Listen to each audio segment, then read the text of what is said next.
pemimpin yang baik itu pemimpin yang udah selesai dengan diri sendiri. Oke. Sebelum memimpin orang lain, memimpinlah diri sendiri. Gitu. Tapi apakah ini menjadi permasalahan yang berat? Oh enggak juga. Tidak semua Gen Z itu bermasalah kok. Kita kembali lagi ke individunya masing-masing gitu. Saya paling nggak percaya dengan stereotyping atau generasi ini deh. Ini kayaknya hanya permainan ini aja ya. Maksudnya penggiringan opini mensegmentasikan seperti sosial media kan ada segmennya, terus juga algoritmanya seperti apa. Ya jadi segmen-segmen seperti itu. Tapi kalau secara individu, aku percaya setiap individu masing-masing itu berbeda. Nggak cuma di Gen Z. Generasi milenial, baby boomer, nggak semua orang sama kan. Mereka lahir jadi individu yang utuh hasil akumulasi dari peristiwa, karakter, nilai yang memang dia sudah yang sudah menjadikan dirinya dia menjadi dia gitu kan.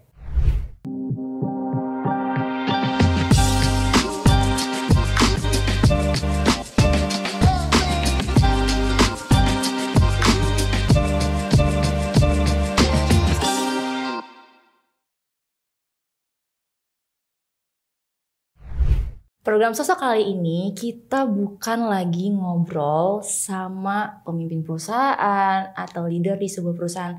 Tapi kali ini kita ketemu dan ngobrol langsung sama sosok yang punya wadah untuk mencetak pemimpin di Indonesia nih.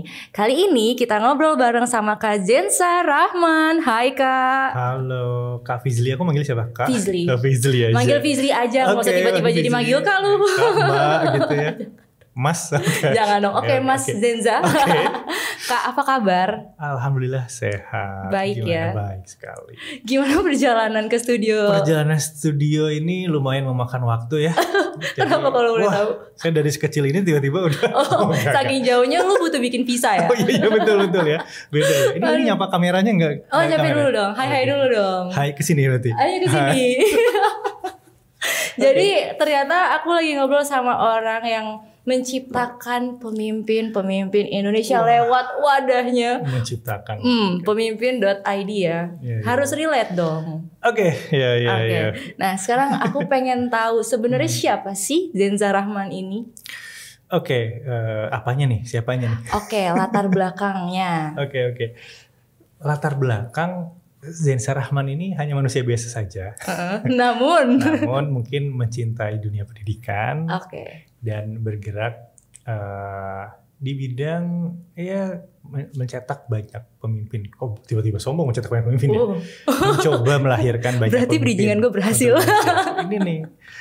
Ada penggiringan opini. Enggak dong, ini sesuatu yang harus diamini supaya tercapai 1 juta pemimpin ya kan. Nah, terus tadi suka sama dunia pendidikan. Emang kalau boleh tahu kenapa memang dengan pendidikan Kak? Oke. Jadi kalau misalnya boleh cerita ya, atau punya baseline tersendiri kalau ini gue atau bebas ya? Bebas. Penontonnya ini tuh di sini tuh Gen Z sama milenial, tapi ada juga sih bapak-bapak, ibu-ibu. Gitu. Ya. Aku percaya bahwa pendidikan itu titik tumpu kolektif bagaimana kita bisa melompat sebagai bangsa. Wow. Ini bisa mengakselerasi berbagai macam hal dan rasanya pendidikan itu bisa jadi salah satu kunci bagaimana kita generasi muda bisa mengakselerasi tadi ya, menjadi the best version of you itu by pendidikan kan gitu. Terus juga aku lahir dari keluarga pendidikan sebenarnya. Maksudnya keluarga pendidik lah. Kakek nenek itu dulu petani dan guru. Jadi sekaligus dulu kan emang itu ya di kampungku biasanya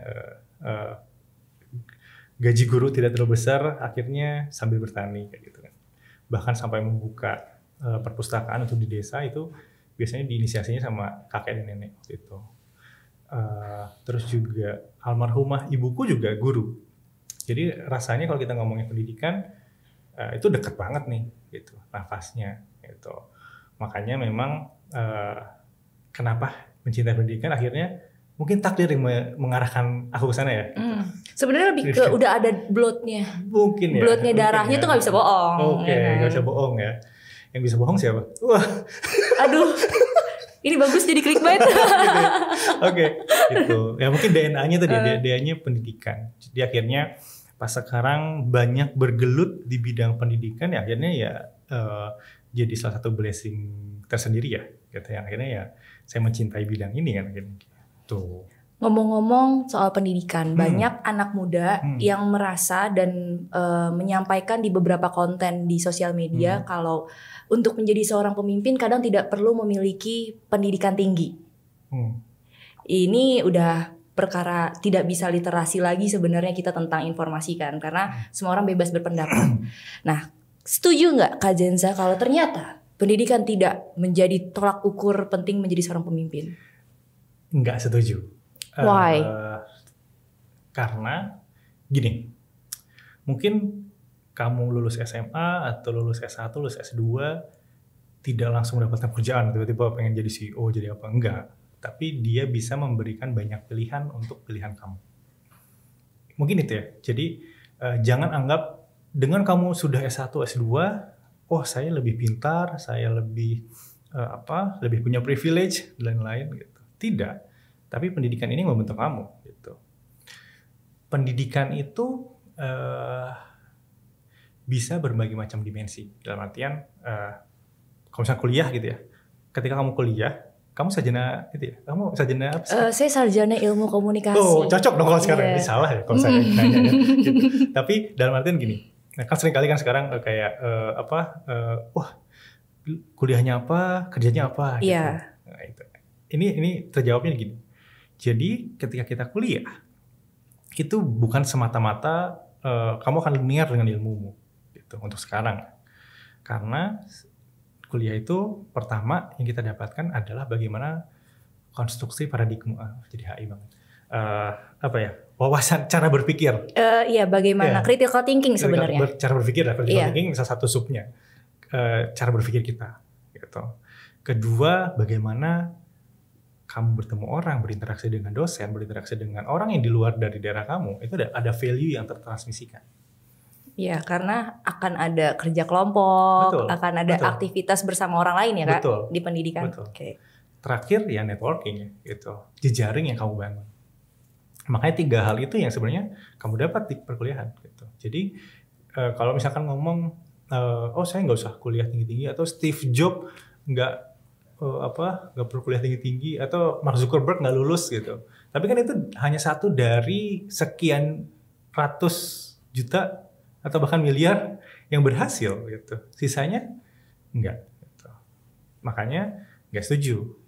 Tapi ini yang membuka keran rezeki kamu, membuka cara berpikir kamu, membuka pilihan berbagai macam. Yang misalnya kamu cuma satu pilihan, dengan pendidikan kamu bisa mungkin ratusan, ribuan, bahkan ratusan ribu pilihan yang bisa kamu pilih gitu. Itu sih menurutku. Berarti jadi banyak opsi ya sebenarnya. Cuma tergantung orangnya juga nggak sih? Iya, bisa melihat itu. Hidup itu kan pilihan kan? Betul. Bisa melihat itu menjadi sebuah opsi, atau cuma ngerasa pendidikan itu kayak ya udah kata bokap nyokap gue disuruh kuliah. Kan ada yang kayak gitu ya. Nah itu sebenarnya tantangan terbesar dari anak muda. Berarti sebenarnya bukan salah pendidikan, tapi karakter orang yang memaknai pendidikan gak sih? Betul. Akan kembali lagi ke masing-masing personal ya. Bagaimana memaknai pendidikan, mencintai pendidikan gitu ya. Kamu senang belajar atau hanya beban bagi kamu? Itu kan the way of thinking ya. Itu pilihan. Nah, apakah pendidikan di dunia kuliah itu bisa nggak sih diterapkan di dunia kerja sebenarnya? Maksudnya? Contohnya gini, misalkan kan tadi Aida dapat ilmu dari kuliah. Contohnya tentang cara customer service lah kalau aku. Customer service, terus habis itu kadang ada orang bilang tidak bisa dipraktekkan ke dunia kerja kalau dia nggak tahu cara untuk mengaplikasikannya. Tapi ada yang bisa. Nah, menurut kakak ilmu yang dari kampus itu plus plek-plekan gak sih bisa dipraktekkan di dunia kerja? Tentu enggak, karena kan pasti relevansinya berbeda, konteksnya berbeda, time frame-nya berbeda. Kamu nggak bisa, misalkan aku anak HI, nggak bisa dong ngomongin kayak, oh ini tentang perang dunia kedua, harus diaplikasikan ke sekarang, enggak dong, beda kan. Nepotisme. Tapi, wow. Itu HI, ya dong. Oh iya. Ya dong, lo ngomong sama gue HI. Iya. Tapi kan kita bicara relevansi dan kontekstualnya ya gitu. Cara berpikirnya, cara melakukannya, kita punya role modelnya, punya lesson learn-nya, ketika diaplikasikan ke dunia pekerjaan, itu akan jadi nyambung kan gitu. Tapi seni dalam memasukkan puzzle untuk fit dalam lukisan besarnya, itu kan kamu sendiri yang menentukan. Gitu. Skill adaptif, makanya skill adaptif, skill sederhana tentang bagaimana critical thinking tadi benar, terus juga bagaimana bisa merelevansikan itu dia, menjahit konteksnya, itu akan jadi skill tersendiri ketika bekerja kan daripada kuliah nanti.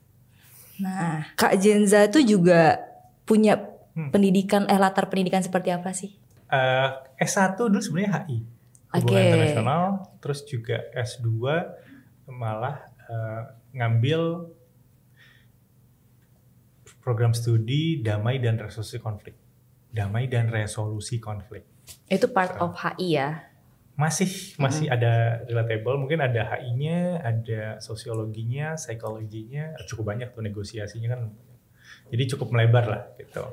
Yang cukup jurusan yang jarang ya. Gitu. Iya makanya tadi yang bikin menarik kenapa gue mempertanyakan itu. Sebenarnya kan gue udah tahu ya lo S2 apa, tapi ini sebenarnya ketika dengar nama bidang itu kan orang pasti ini dari kampus mana pertama, yang kedua terus itu topiknya tentang apa sih gitu. Kenapa memilih itu? Seorang yang suka dunia pendidikan memilih itu. Kenapa Kak Jenza? Kenapa? Gini, tadi sebenarnya ketika ini tadi obrolan tadi itu pun juga kontekstual dalam berpikir, terus juga networking, transmisi value itu akhirnya jadi refleksi tersendiri ke aku pribadi, karena kayak pas lulus merasa skill yang didapat itu belum cukup. Akhirnya mindsetku coba melihat ini jadi coba jangan merasa udah tahu, tapi tarik mundur lagi jadi unlearn gitu. Terus ke tengah lagi di relearn. Nah gitu, learn, unlearn, relearn ini nih, proses ini yang akhirnya jadi kayak mungkin ini yang dirasakan juga sama sekitar 270 juta masyarakat Indonesia gitu ya. Gitu. Atau misalkan 17%-nya di Jawa Barat, berarti ada sekitar berapa tuh? 7%, wah jadi hitung-hitungan. Ada ribuan dan juga banyak pemuda di Indonesia yang rasanya merasa gue perlu belajar lagi deh gitu. Makanya semangat belajar ini yang pengen juga disebarluaskan ya gitu. Makanya gue kayak HI, terus juga kedua jadi lanjut ke damai resolusi konflik, sekarang ke bidang pendidikan dan juga kepemimpinan. Nah, semangat belajar ini yang emang kayaknya sekarang zamannya sudah kompleks, volatile. Kalau Anda tahu ya VUCA ya, maksudnya volatile, uncertainty, terus complexity, ambiguity. Itu udah jadi kayak nafas sehari-hari. Otomatis problemnya semakin kompleks. Jadi logikanya untuk menyelesaikan problem yang kompleks ini, kita perlu belajar yang multidimensional dong. Multidimensi, bahasanya multidimensi kayak ini ya. Gak apa-apa, ini bisa dimengerti kok, bisa dimengerti. Iya, multidimensi, terus juga multidisipliner, karena akhirnya penting banget kan gitu. Jadi ya akhirnya ya penting banget buat kita untuk belajar terus ya, gitu. Menjawab nggak ya? Aku melebar enggak kan? Enggak.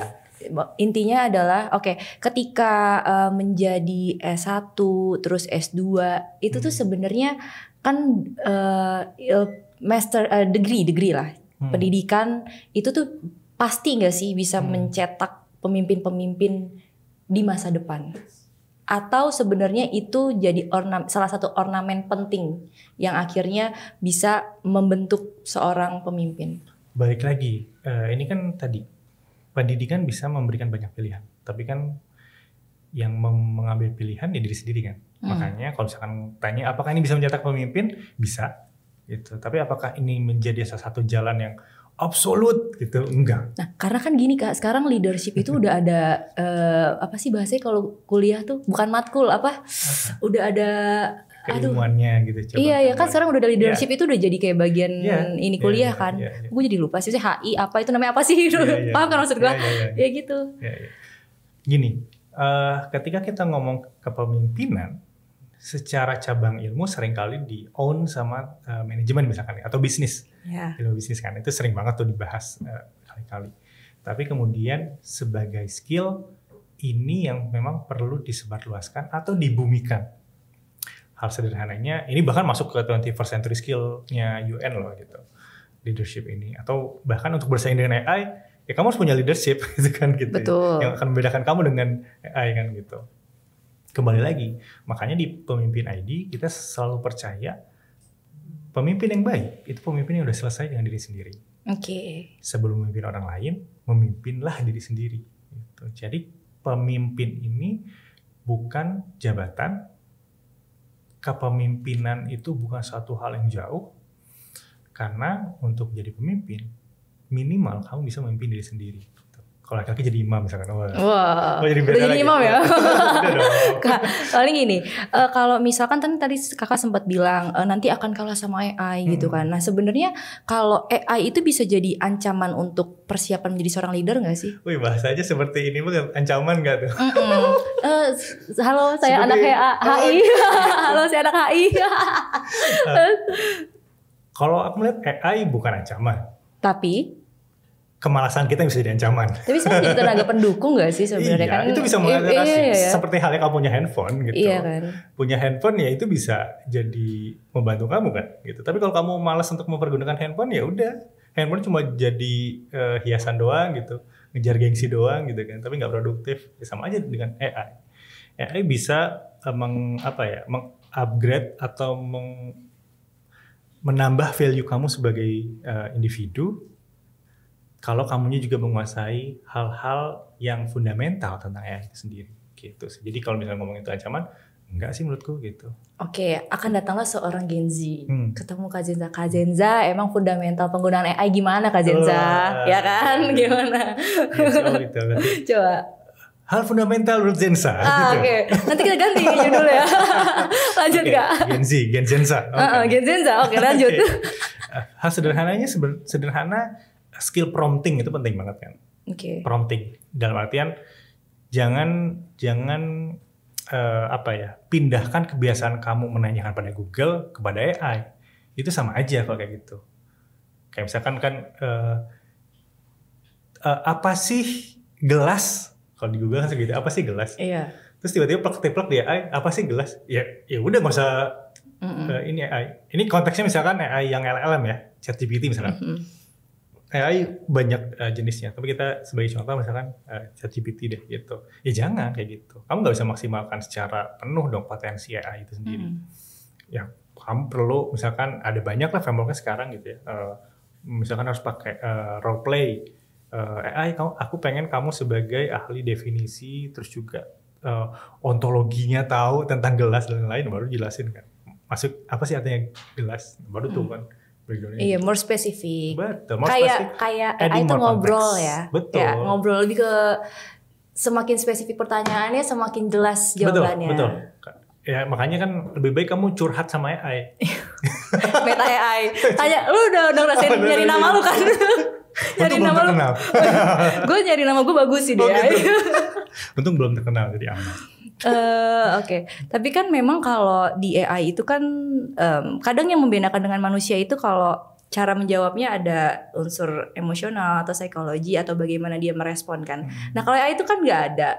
Nah menurut kakak gimana? Apakah sebenarnya tadi yang bisa jadi fundamental penggunaan AI itu masih tetap valid gak? Paham gak maksud berarti konteksnya penggunaan AI dalam menciptakan pemimpin tadi. Oke. Pada saat misalkan, ya kan dia kan, misalkan nih Kak, tadi Kakak nanya jawabannya kan dia kayak masih template lah, masih walaupun tidak setemplate kalau kita kayak cara nanya ke Google. Nah, kalau misalkan di AI itu kan jawaban template tapi nggak kayak sama manusia. Kalau manusia itu ada unsur paham nggak sih? Sense of emotional. Iya. Gitu. Pastilah itu pasti akan beda kan emotional engagementnya kan. Sensingnya juga pasti akan berbeda. Dalam artian kecerdasan AI kan pasti itu baru misalkan ini konteksnya ChatGPT deh biar nggak diserang sama netizen ya. Itu luas loh dan lain-lain enggak ya. Jadi kalau misalkan ChatGPT ya berarti kan dia sudah terlatih dari hasil akumulasi data yang sudah dimasukkan sepanjang tahun ini atau 5 tahun yang lalu misalkan kayak gitu. Tapi kan untuk mengkurasi dan juga untuk merasakan hasil humanisnya tetap harus ada sentuhan manusia kan. Iya. Gitu. Jadi ya hal fundamental itu yang harus dikuasai akhirnya kan jadikan kamu manusia gitu. Kamu harus bisa menjadi manusia. Sensing humanisnya itu coba kamu tekankan lagi sebagai manusia. Kayak gitu. Oke. Jadi ya pasti akan berbeda. Apalagi pengalaman misalkan. Beda kan ngomong sama ChatGPT sama misalkan ngomong sama manajer yang udah 30 tahun. Ya pasti akan berbeda dong. Kamu nggak akan dapat mentoring yang komprehensif, yang dapat emotional engagement, yang kontekstual dan relevan, ya pasti harus dengan manusia lagi akhirnya. Gitu. Nah, berarti intinya kan menjadi seorang calon pemimpin tidak hanya butuh teori yang ada di AI mungkin yang jadi fasilitator awal, tapi tetap butuh untuk berkomunikasi dengan orang lain dan bernetworking. Betul. Nah, berarti pemimpin ID ini menjadi wadah itu. Iya dong, harus dong. Gitu. Jadi masuk kan? Pinter banget bridgingnya ya. Oke, jadi memang cita-cita besarnya ya nih, ya. Jadi memang dulu ada rumah host Cokro Aminoto, di mana banyak pemimpin muda bangsa belajar, berkumpul, dan lahir di sana. Gitu. Kenapa enggak sih di era digital sekarang ada ruang virtual, ruang diskusi di mana anak muda bisa belajar kepemimpinan baik dari peer-nya maupun dari sosok-sosok senior yang pengen dia belajar. Ya akhirnya lahirlah Pemimpin ID gitu. Sederhananya lagi juga selain jadi ruang tentunya ini jadi kita coba membumikan kepemimpinan itu sendiri dan juga menggali Indonesian leadership ini seperti apa sih?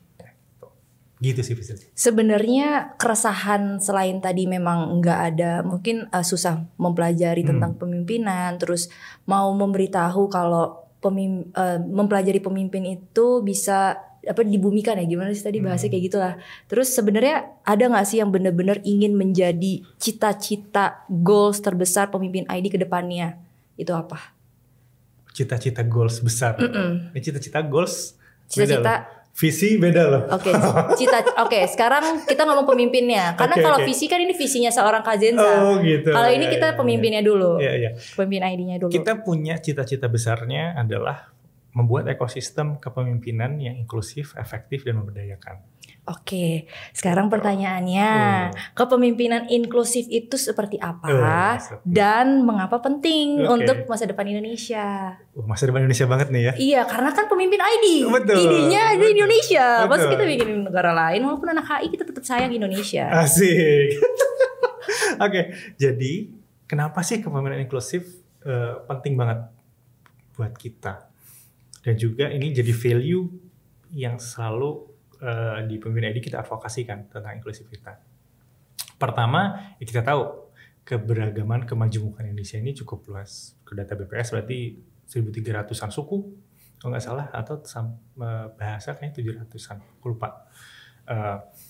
Otomatis kita punya power yang given lah ya dari atas kan. Given kita majemuk nih gitu. Otomatis kita harus punya kecerdasan dalam mengelola kemajemukan tersebut. Makanya inklusivitas ini penting. Nah, tapi kemudian bukan berarti inklusif berarti tentang keberagaman ya. Oh enggak. Tapi bagaimana kita mengelola keberagamannya, menggali potensi tersebut secara maksimal dan juga menjadi ruang yang nyaman untuk setiap orang merasa dihargai. Kan sederhana itu, inklusif gitu. Jadi inklusif nggak cuma soal perempuan berapa persen, terus juga keterwakilan berapa persen, nggak juga gitu. Tapi bagaimana semua suara bisa sampai, bagaimana kita bisa mendengar semua suara dan juga empathical sensing semua perspektif dan optik gitu sih. Makanya itu yang pengen kita coba advokasikan. Nah, pemimpin ID itu udah berapa tahun sih Kak? Kita 5 tahun berarti jalan. 5 tahun. Kalau tadi di judulnya itu targetnya cetak 1 juta pemimpin.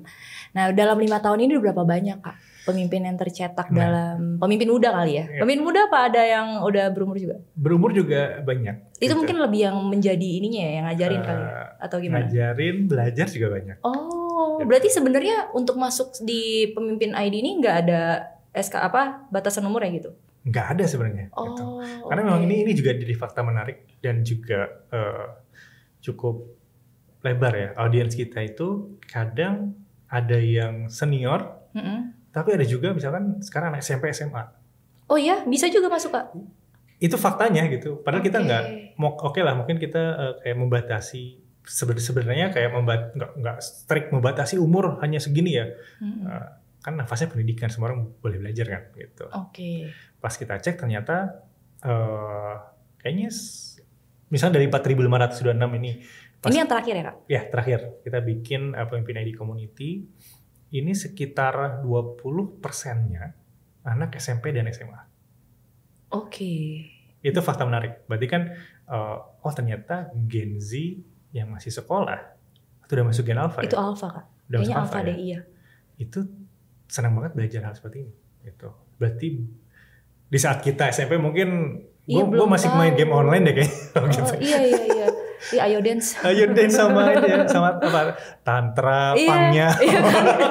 Iya kan sih, can relate banget. Anak sekarang dengerin bingung nih ngomong apa ini kan. Iya. Itu ternyata mereka udah pengen menggali dan juga pengen belajar skill leadership ya gitu. Dan pengen ketemu banyak orang, belajar banyak hal dari berbagai macam orang gitu. Itu salah satu fakta menarik, maksudnya insight menarik ya, yang memang harus kita embrace juga. Jadi bukan soal generasi cemas enggak. Iya. Ini masih banyak kok yang emang anak-anak muda yang pengen belajar banget atau bahkan itu di bawah umur ya gitu. Iya, itu udah ya di bawah 17 biasanya kan masih di bawah umur ya masuknya di Indonesia umur, ya. Gitu. Itu pengen banget belajar hal seperti ini gitu. Berarti kan ada kesinambungan di sana. Jadi kalau saya ditanya tadi sudah berapa banyak sih mencetak ya? Kita bagi lagi ke sana ya. Iya. Supaya tidak melebar ya. Betul. Mencetak. Kalau misalkan dari media udah lewat 1 juta kayaknya udah. Ya, tahun ini kayaknya udah. Kalau follower kan udah follower 400 ribuan. Terus juga kalau reach out mungkin udah puluhan juta atau ratusan juta kalau misalkan diakumulasi 5 tahun.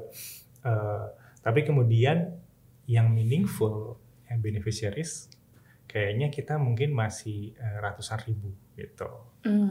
Jadi itu masih jadi PR sendirilah gitu. Nah Kak, tadi kan kalau misalkan dibahas ada dari media, wadahnya media. Nah kalau misalkan tadi wadahnya media, terus ada umur yang di bawah umur, ada yang dewasa juga. Tapi kalau untuk orang-orang yang aksesnya nggak ada atau akses tertinggal di daerah gitu, kalau nggak salah menjadi salah satu goalsnya pemimpin ID juga kan. Nah itu udah terlaksana atau tercapai belum? Nah ini yang akhirnya di tahun ini kita buka tadi pemimpin ID Community, kita rapihkan. Kita pengen ada keterwakilan di setiap daerah. Di tahun ini ada sekitar 538 kota dan kabupaten. Di mana di masing-masing kota kabupaten itu ada pemuda yang emang belajar nih tentang leadership ini, yang kita kasih akses untuk modulnya, kasih akses untuk mentorshipnya, dan juga kita kasih akses workshopnya gitu. Dengan harapan setidaknya 1 orang di daerah tersebut bisa menyebarluaskan praktik-praktik baik ini gitu. Setidaknya seminimal mungkin di lingkungan sekitarnya lah gitu. Nggak harus kayak 1 orang harus bisa menginspirasi 1 kota, enggak mungkin dong itu. Kamu siapa Naruto gitu. Enggak dong. Setidaknya dia bisa menjahit simpul-simpul baru di kotanya, melahirkan praktik-praktik baik yang memang ini akhirnya bisa menyelesaikan masalah atau solusi di solusi untuk masalah di daerahnya kan kayak gitu. Jadi kalau ditanya bagaimana teman-teman yang di luar akses gitu ya, nggak dapat akses, itu cita-cita besarnya. Kita pengen sih, makanya kan kita inklusif kan, pengennya ilmu ini tuh bisa diakses oleh semua orang gitu. Ya syukur-syukur misalkan yang teman-teman di sana pengen belajar minimal dari kelas pembelajaran online kita itu kita senang banget gitu. Sebenarnya kalau kegiatannya pemimpin ID itu apa aja sih Kak? Nah, kegiatannya ini cukup beragam. Kalau misalnya ini ada ternyata contekannya. Okay. Coba, ini ada Project 100 atau Project 100 nih? Project 100. Project 100, ASN Academy, Lead ID, Lead the Future Scholarship, Sahabat Pemimpin sama Novel Club. Nah ini bedanya masing-masing apa Kak? Oke, ini baru pengembangan pembinaan integrasi ya. Jadi baru satu dari kegiatan dari 3 segmentasi yang kita lakukan. Kalau ini fokusnya ke bentuknya workshop, bootcamp, dan juga laboratorium kepemimpinan. Misalnya Project 100. Ini Project 100 ini salah satu yang diinisiator sama pemimpin ID dan juga waktu itu Wali Kota Bogor, Bima Arya. Sekarang Wamendagri ya. Yeah. Gitu. Itu salah satu laboratorium yang emang kita bikin di 100 hari terakhirnya Kang Bima mengundang sekitar 20-30 pemuda.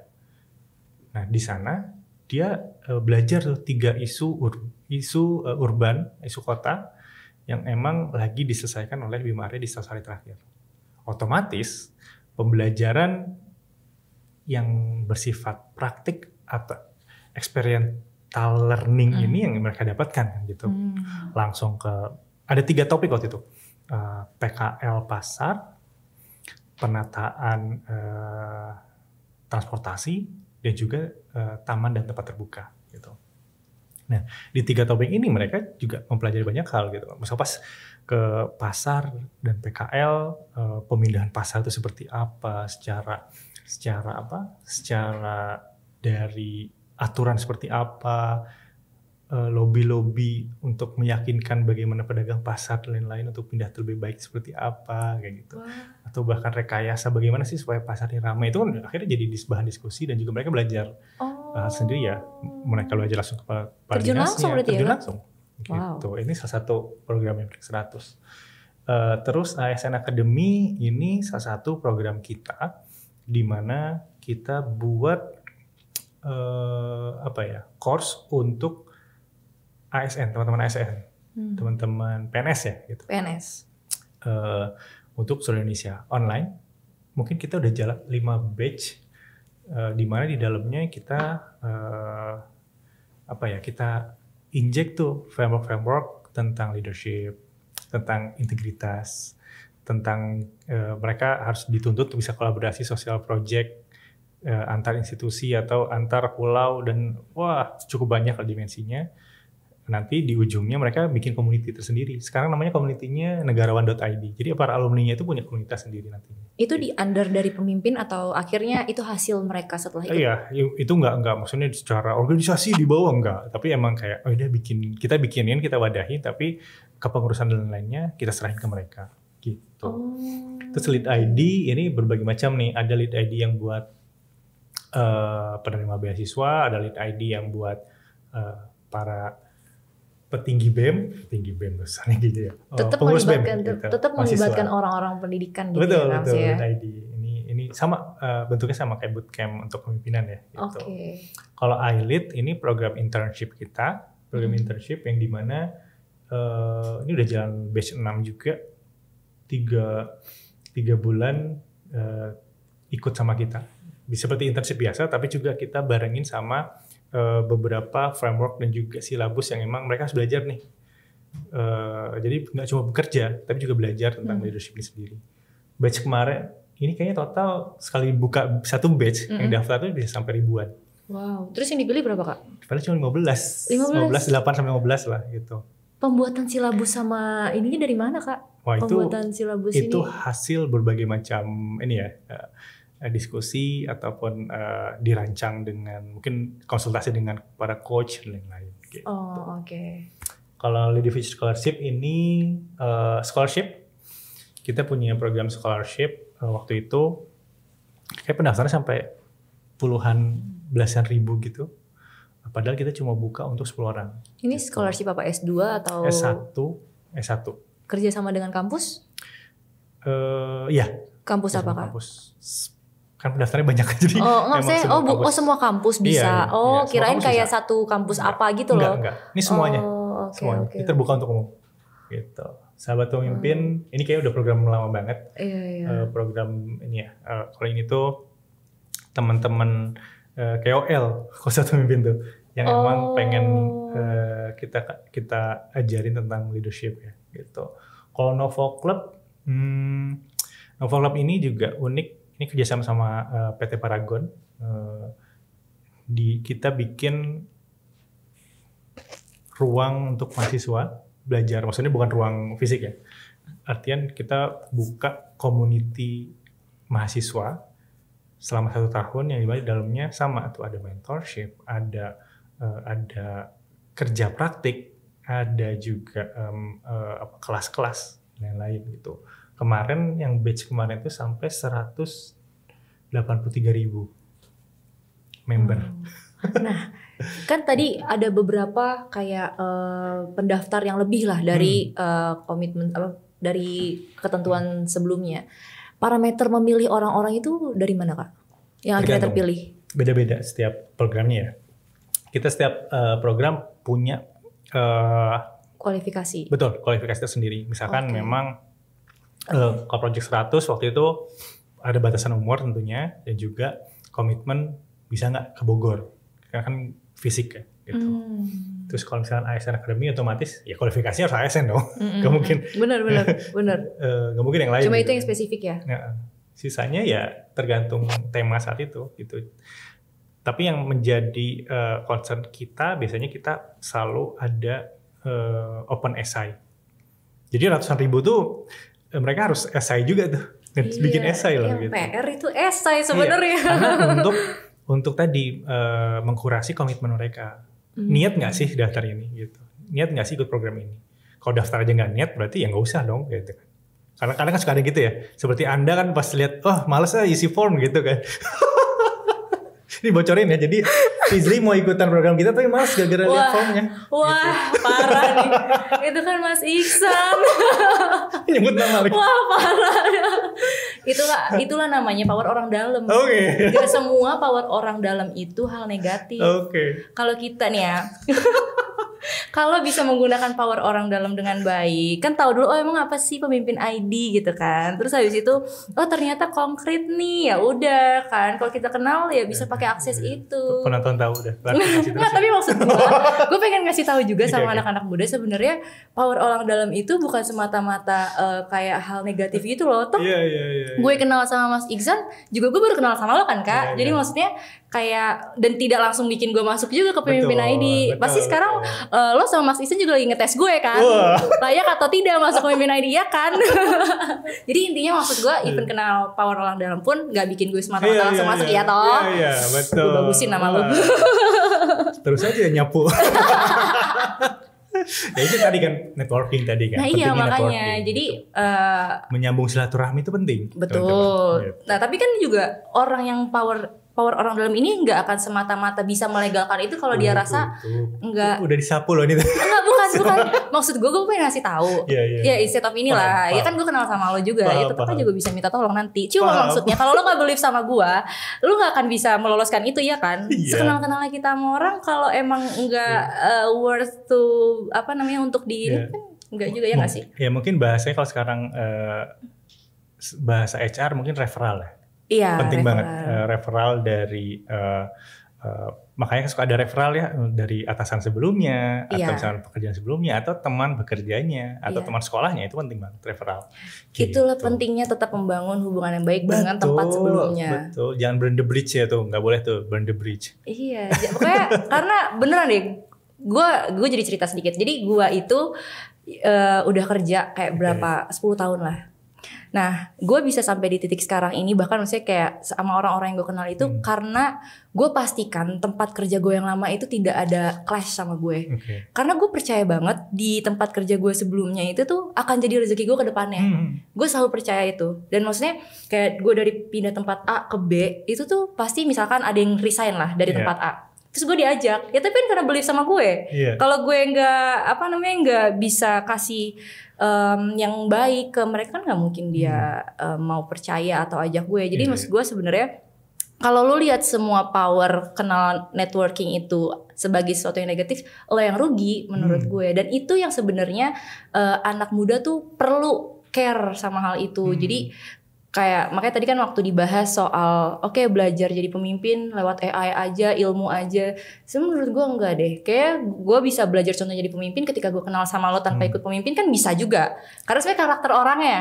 Iya kan? Dia maksud gue itu sih, ya nggak sih? Bener nggak sih? Betul. Sepakat. Sepakat ya. Sepakat. Ya tadi nggak ada yang bisa menggantikan human touch tadi ya, gitu. Human engagement, emotional engagement, dan juga pengalaman tadi kan nggak bisa.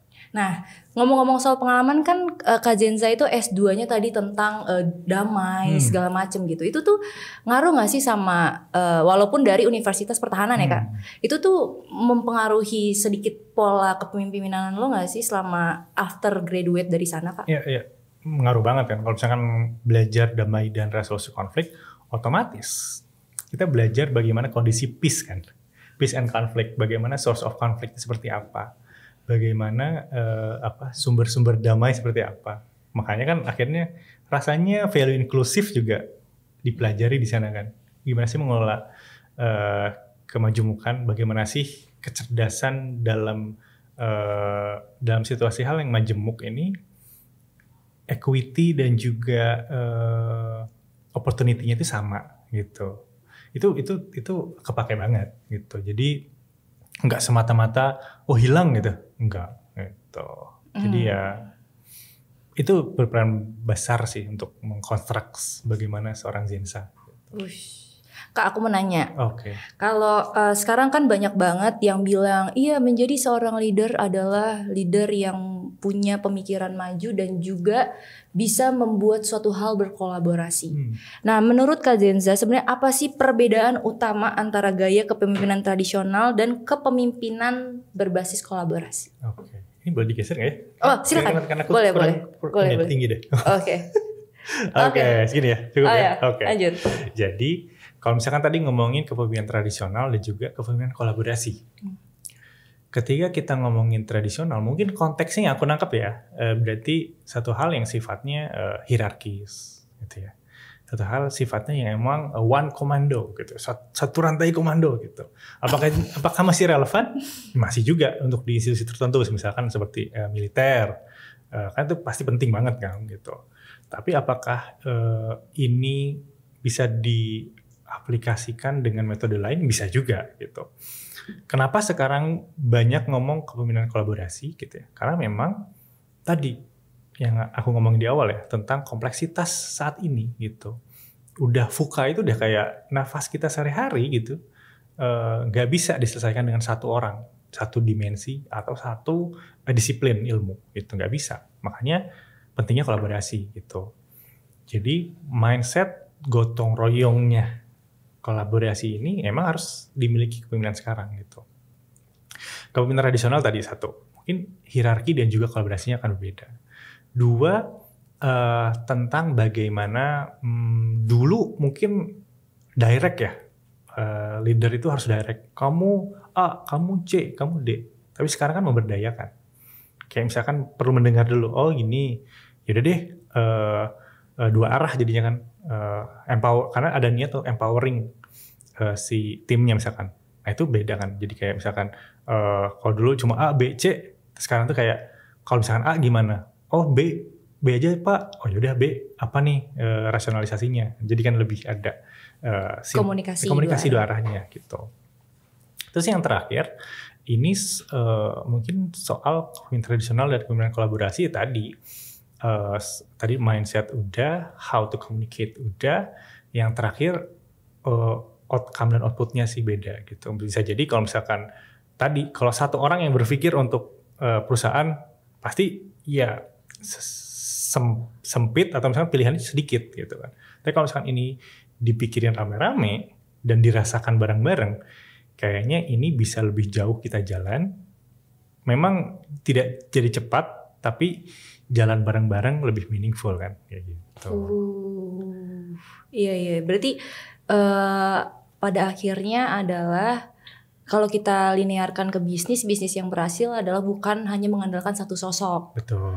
Tapi yang jalannya barengan sehingga sebenarnya yang bertumbuh itu produknya. Tumbuh Iya kan? orangnya kalau aku pikir. Maksudnya akhirnya bentuk dari hasil dari rembukan itu yang jadi produknya yang bertahan gitu loh. Nggak perlu. Jadi kalau sosoknya tiba-tiba satu orang ini nggak ada, karena timnya udah solid, jadi produknya tetap sustain. Wah, aku lihatnya gini, people-nya dalam artian semua orangnya, bukan satu orang yang tumbuh.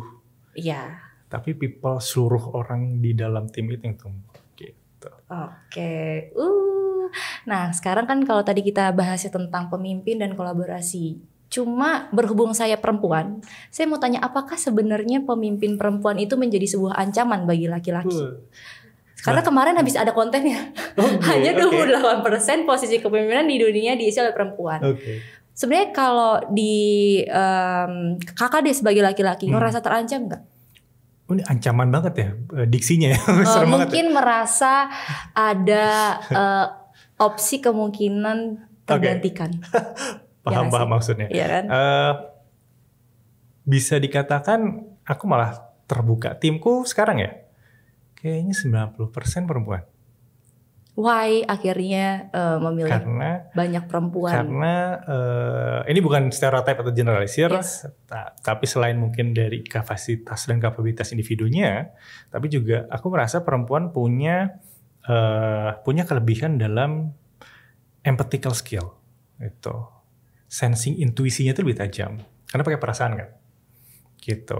Di saat para laki-laki sering pakai logika gitu ya, pesimis atau misalnya terlalu optimis, tapi mungkin perempuan bisa menyeimbangkannya gitu. Karena ini terjadi di aku pribadi gitu ya. Kayak misalkan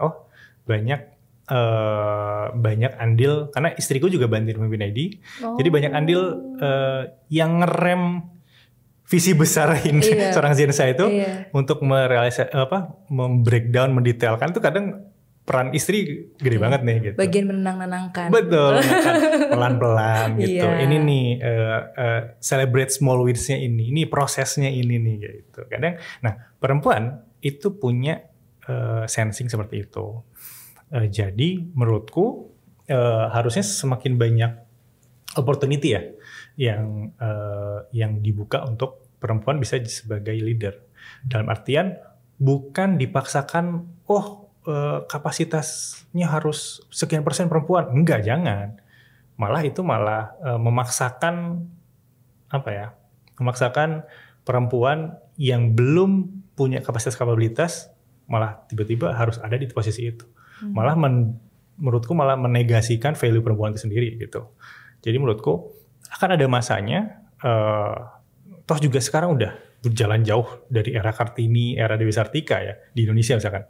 Sekarang banyak kok perempuan-perempuan yang emang bisa gitu jadi leader di manapun, baik di sektor swasta maupun sektor pemerintahan. Menteri kemarin juga kan banyak juga perempuan kan gitu. Sekarang juga Bu Sri perempuan, banyak juga kok perempuan gitu. Jadi ya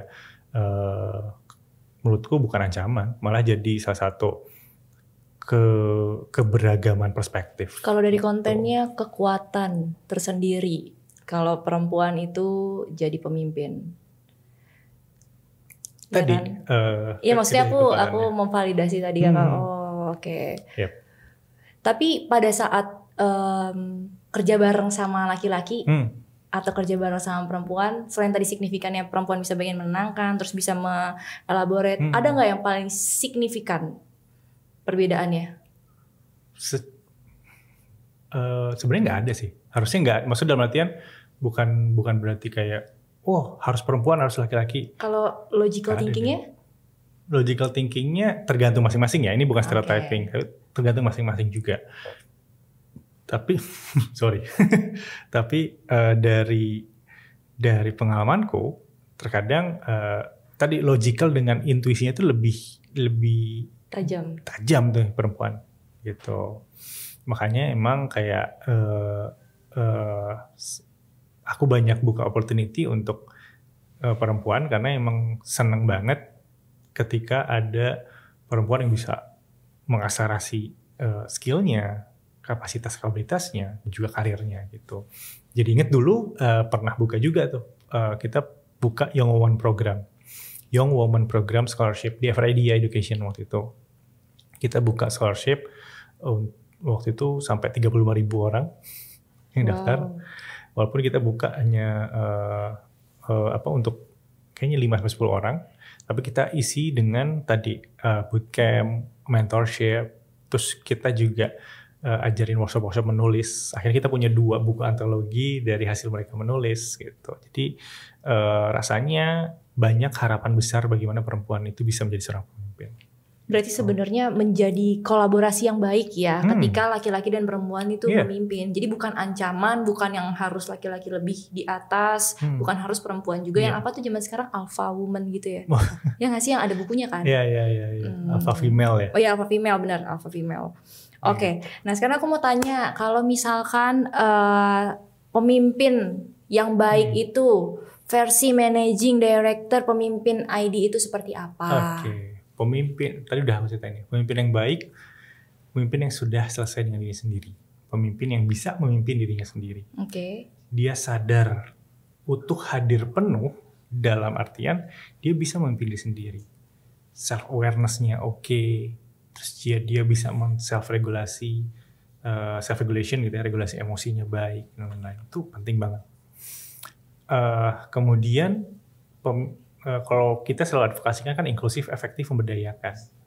Inklusif di mindset-nya, efektif dalam perbuatannya, memberdayakan dalam tujuannya gitu. Kalau dalam kalau jadi ingat ini ya Ki Hajar Dewantoro. Kan dia mencerminkan guru tuh Ingarso Sing Tulodo, Ing Madya Mangunkarso, Tuturi Handayani. Ini juga relevan dalam konteks kepemimpinan. Di depan dia bisa menjadi teladan. Di tengah dia bisa memberikan semangat, di belakang dia bisa mendorong atau memberdayakan. Jadi penting banget seorang leader itu bisa memahami perannya, memaksimalkan perannya, dan akhirnya berbagi peran, kolaborasi tadi kan. Gitu. Jadi nggak cuma managing up, leading each other, tapi juga create more leader. Gitu. Nah, kalau biasanya umumnya tuh di konten-konten leadership adalah leader gue nggak punya integritas kayak gitu. Nah sebenarnya krisis integritas yang dimaksud itu sebenarnya integritas yang seperti apa? Dan dari versinya kakak sebagai pencetak pemimpin, bagaimana membangun integritas mungkin dari kita muda ya, karena penontonnya banyak anak muda. Kalau saya pengen tarik lagi gitu ya. Ketika kita bicara integritas, ini kita bicara tentang nilai. Pendidikan nilai dan pendidikan karakter penting banget. Dan itu harus ditanam sejak dini. Nggak cuma sekolah, tapi juga keluarga. Makanya kalau misalnya ditanya, dari mana nih kita harus mendidik sejak dininya? Dari sistem terkecil di masyarakat kita, itu keluarga gitu. Jadi walaupun di sini misalnya yang dengar anak muda atau misalkan yang dengar om dan tante gitu. Tapi memang akhirnya jadi relevan kan? Karena kita semua punya peran dalam menciptakan si kepemimpinan integritas ini gitu. Gimana sih menanamkan integritas sederhana jujur itu ke dalam pendidikan keluarga kita gitu kan gitu. Itu satu. Kedua, tentang kearifan lokal. Ini yang sering mungkin akhirnya jadi apa ya? Jadi gap ya. Ada gap lah. Saya yakin ada gap gitu antara kearifan lokal itu seolah-olah terpisah dengan pendidikan karakter atau pendidikan nilai gitu. Misalkan PPKN kita seringnya diajarin untuk nyebrangin nenek-nenek. Iya. Lebih sederhana gitu kan. Maksudnya kita nggak bisa bayangkan emang kearifan lokal tuh yang kayak gimana sih yang punya nilai integritas gitu. Seolah-olah tuh jauh gitu, padahal banyak banget yang bisa kita pelajari dari kearifan lokal kita. Misalkan saya asli Bandung, jadi suku saya Sunda misalkan ya. Ini biar ini sendiri. Jadi ini masuk ke tataran self leadership juga sebenarnya gitu.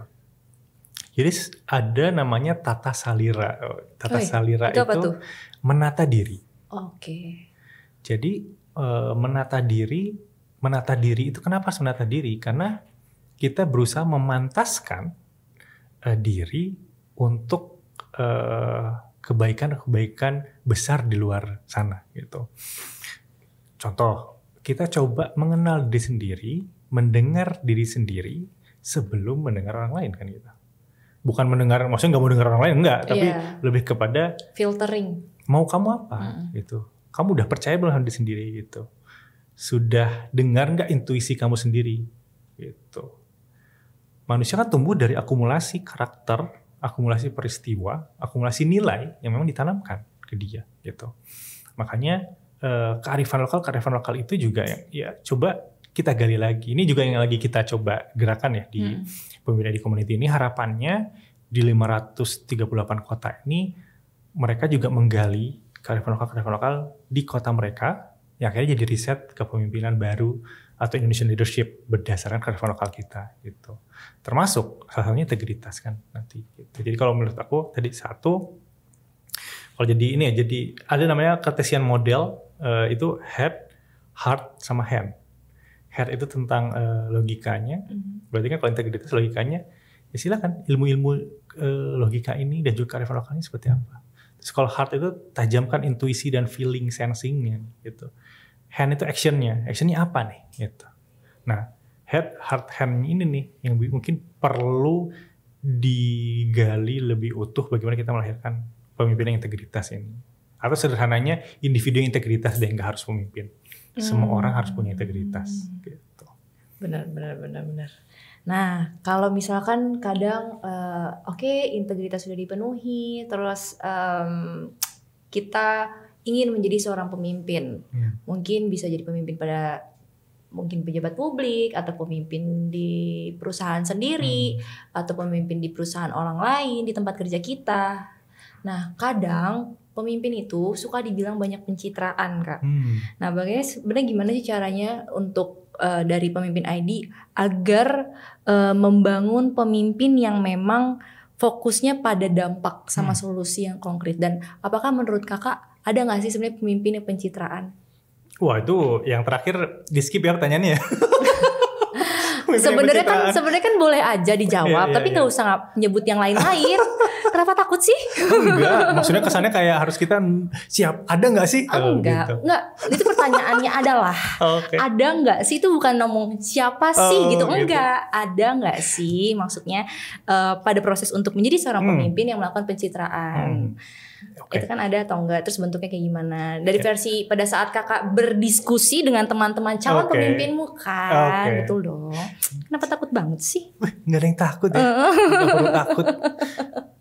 Jadi enggak. Soalnya kalau ngomongin tentang pencitraan dan dampak, tadi kan pengen cari gimana sih harus yang pemimpin yang berorientasi dengan dampak gitu, nggak cuma pencitraan doang.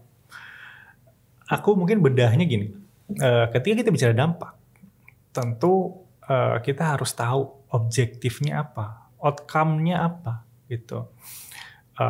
Jadi sebagai pemimpin tentu harus punya dulu nih secara mindset atau tujuannya apa nih kita gitu. Sebagai pemimpin itu apa sih objektifnya? Kedua baru prosesnya kan gitu. How to activity-nya apa? Kita breakdown tuh objektif. Ketika objektifnya A, berarti key result-nya apa, terus activity-nya apa. Berarti harus tahu tuh detailnya. Tahu langkah selanjutnya seperti apa.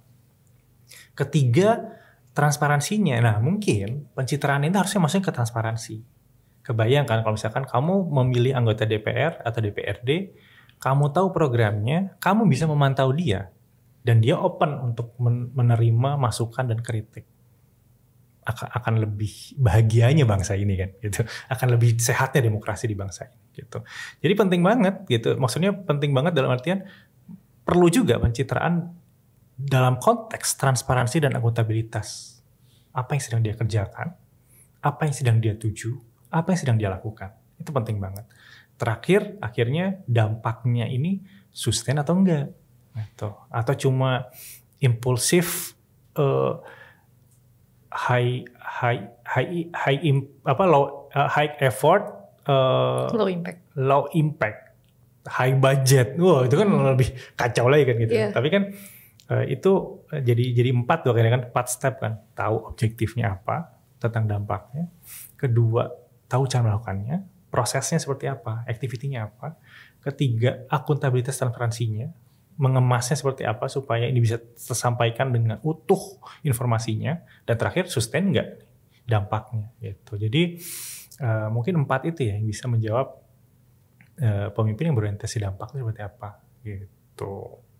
Nah, kalau tadi kakak udah ngasih tahu 4 dampaknya itu, menurut kakak kan banyak banget yang bilang kalau Gen Z tuh kayaknya agak susah untuk menjadi seorang pemimpin karena karakternya bu gitu kan. Terus kayak banyak sekali Gen Z yang disalah-salahkan dalam sosial media. Nah, menurut kakak sebenarnya sebagai managing director dalam mewadahi pencetakan pemimpin, itu valid atau tidak? Pencetakan tuh kesannya kayak ini ya, bikin mencetak seorang pemimpin. Menurut ini ada salah satu katakanlah dia ini ya peneliti klasik lah ya, George Orwell. Dia pernah ngomong akan ada satu generasi yang merasa lebih cerdas daripada generasi sebelumnya dan merasa lebih bijaksana daripada generasi berikutnya. Itu selalu ada stereotipnya. Misalnya kita milenial, pasti merasa pernah seperti itu kan. Kita pernah merasa kayak, wah selalu jadi kambing hitam nih.